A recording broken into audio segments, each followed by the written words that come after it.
Miss Emma Hardinge Britten. The Suspension of Power. It is alleged by most mediums that there are times when a suspension of the medium power occurs. It is alleged by some naturalists that electricity is essential to the growth of the vegetable world, and that in the springtime, when the processes of growth are most active, that the demand for this life element is great, and no surplus exists to produce storms of thunder and lightning. Pursuing this train of reasoning still further, it is added that in the fall of the year, when the processes of growth are ended, and those of decay in the vegetable world have supervened, the surplus of the unappropriated charge of electric life in the atmosphere is manifested in the form of the numerous thunderstorms so prevalent in the season of autumn. The same law that pervades the universe and manifests itself wherever electrical phenomena are displayed, attaches also to the human form, though with less definite periodicity. There is no existence throughout the realm of nature so apparently uncertain as the human form, because being a compendium of all the forces in nature, it is subject to a greater variety of influences. Nevertheless, the laws that affect it are the same as those of the whole realm of nature.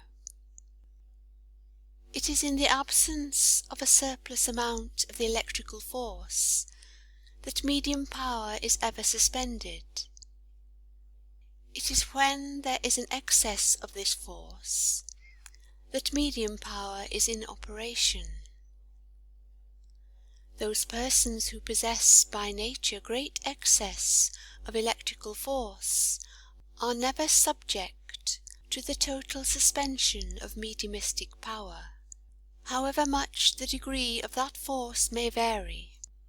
There is a variety, but never a total loss of it, and it is healthful to practice mediumship, from the fact that if such an excess is permitted to accumulate, it would manifest itself in the wild, erratic, and constant tendency to movement that is always observed in the young of all creatures, in whom there is a vast charge of what we call vaguely the life principle, but what should more correctly be termed electrical force. In the young of all creatures, who are largely supplied with this force, nature wisely disposes of the surplus by an amount of involuntary activity that would wear out the set form of the adult.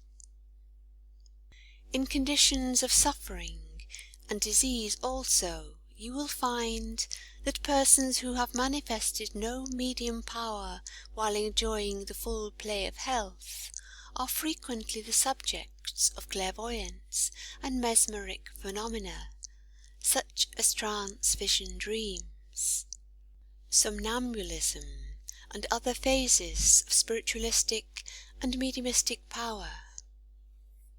Why is this?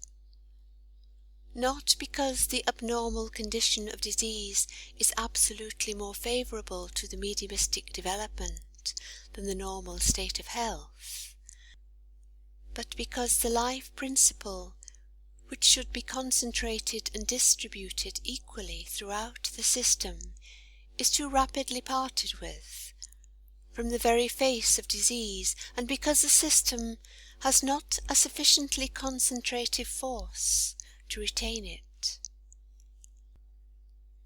As it is this life principle which forms the force or power which constitutes mediumship, the state of disease which gives off this force in excess is of course favourable, though not essential to mediumship.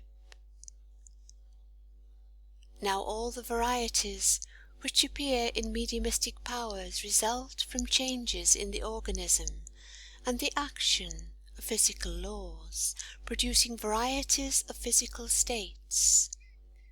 The same varieties may be produced by changes in the atmosphere, the surroundings, or even the diet, mental state, associations, or physical conditions of the medium.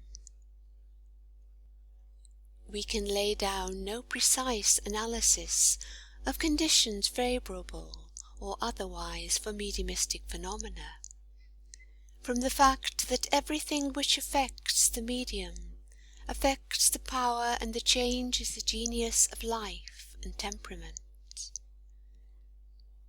Nevertheless, we may define generally favourable conditions, classify and group temperaments, and in the varieties of groups we find one class who never lose even temporarily their mediumship, although its force varies, another who only manifest it in conditions of physical suffering, yet another class who only exhibit it at special times and under special conditions of atmosphere and surroundings.